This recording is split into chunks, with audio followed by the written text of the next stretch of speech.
प्यार का एहसास अपने आप में अनूठा होता है। मन में किसी को पाने की, किसी को बाहों में बांधने की चाहत उमड़ने लगती है। कोई बहुत अच्छा और अपना सा लगने लगता है और दिल उसे पूरी चित्ती से पाना चाहता है। फिर कोई भी बंधन, कोई भी दीवार माने नहीं रखती, पर कुछ मजबूरियां इंसान से उसका प्यार छीन लेती हैं, लेकिन वह प्यार दिल पर अपनी अमिट छाप छोड़ जाता है। हाँ सुमी, तुम्हारे प्यार ने भी मेरे मन पर अमिट छाप छोड़ी है। हमें बिछड़े 10 वर्ष बीत गए हैं, पर आज भी बीता हुआ समय सामने आकर मुँह चिढ़ाने लगता है। सुमी, तुम कहाँ हो? मैं आज भी तुम्हारी राहों में पलकें बिछाए बैठा हूँ, यह जानते हुए भी कि तुम पराई हो चुकी हो, अपने पति तथा बच्चों के साथ सुखद जीवन व्यतीत कर रही हो। और फिर मैंने ही तो तुमसे कहा था सुमी कि यह रात हम कभी नहीं भूलेंगे। फिर भी अब कभी मिलेंगे नहीं, और तुमने मेरी बात का सम्मान किया। जानती हो, बचपन से ही तुम्हारे प्रति एक अलग महसूस करता था, बिना यह समझे कि ऐसा क्यों है। शायद उम्र में परिपक्वता नहीं आई थी, लेकिन तुम्हारा मेरे घर आना, मुझे देखते ही एक अजीब पीड़ा से भर उठना मुझे बहुत अच्छा लगता था।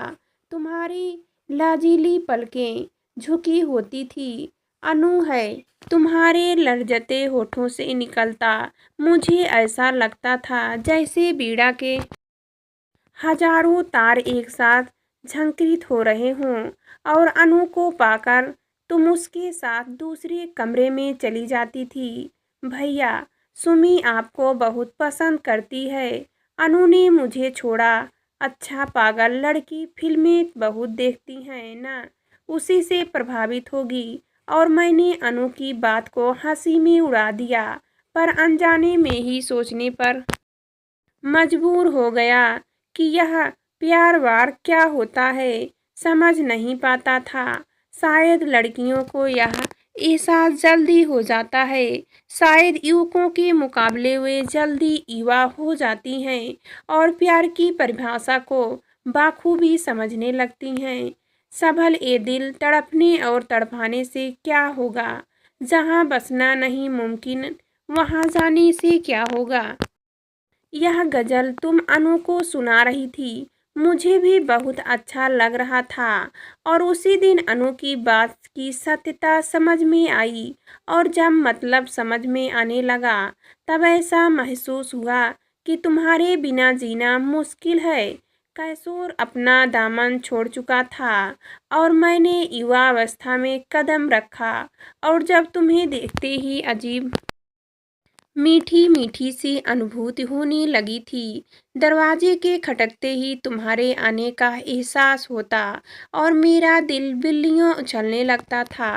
कभी मुझे महसूस होता था कि तुम आपलक मुझे देख रही हो, और जब मैं अपनी नज़रें तुम्हारी ओर घुमाता, तो तुम दूसरी तरफ देखने लगती थी। तुम्हारा जानबूझकर मुझे अनदेखा करना मेरे प्यार को और बढ़ावा देता था। सोचता था कि तुमसे कहूँ दूँ, पर तुम्हें सामने पाकर मेरी जीभ तलू से चिपक जाती थी, और मैं कुछ भी नहीं कह पाता था। कि तभी एक दिन अनु ने बताया कि तुम्हारा विवाह होने वाला है। लड़का डॉक्टर है, और दिल्ली में ही शादी दिल्ली से ही होगी। मैं आसमान से ज़मीन पर गिर आया। यह क्या हुआ? प्यार शुरू होने से पहले ही खत्म हो गया। ऐसा कैसे हो सकता है? क्या आरंभ और अंत भी कभी एक साथ हो सकता है? हाँ, शायद, क्योंकि मेरे साथ तो ऐसा ही हो रहा है। मेरा मेडिकल का 3rd ईयर था। डॉक्टर बनने में 2 वर्ष शेष थे। कैसे तुम्हें अपने घर में बसाने की तुम्हारी तमन्ना पूरी करूँगा। अप्रत्यक्ष रूप से ही तुमने मेरे घर में बसने की इच्छा जाहिर कर दी है। मैं विवश हो गया था। दिसंबर के महीने में कड़ाके की ठंडक पड़ रही थी। इसी माह तुम्हारा ब्याह होने वाला था।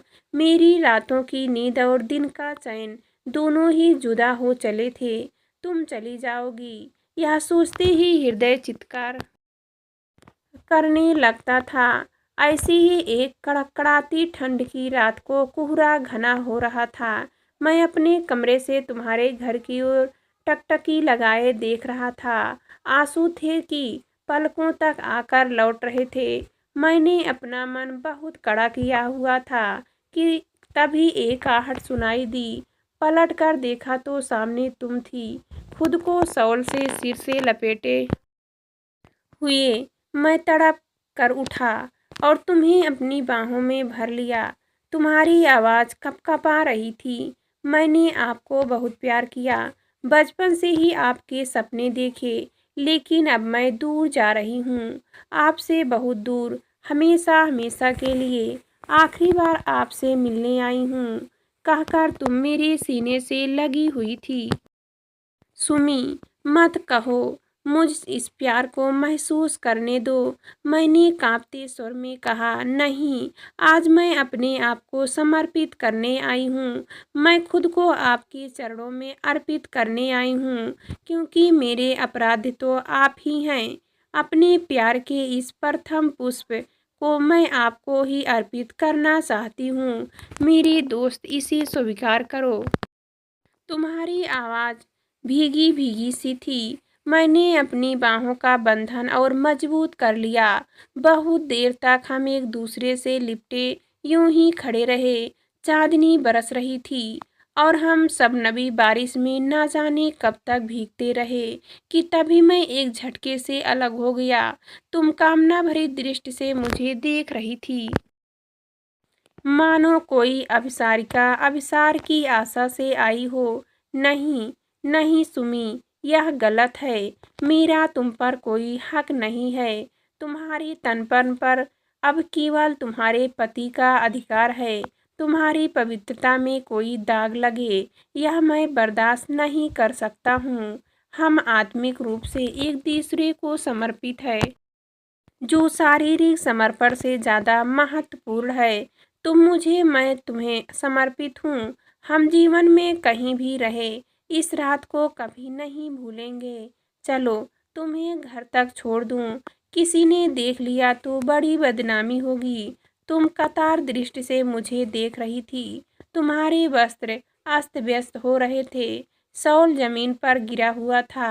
तुम मेरी कंधों से लगी बिलख बिलख कर रो रही थी। चलो सुमी, रात गहरा हो रही है और मैंने तुम्हारे होठों को चूम लिया, तुम्हें शॉल में लपेटे कर नीचे लाया। तुम अमरलता बनी मुझसे लिपटी हुई चल रही थी।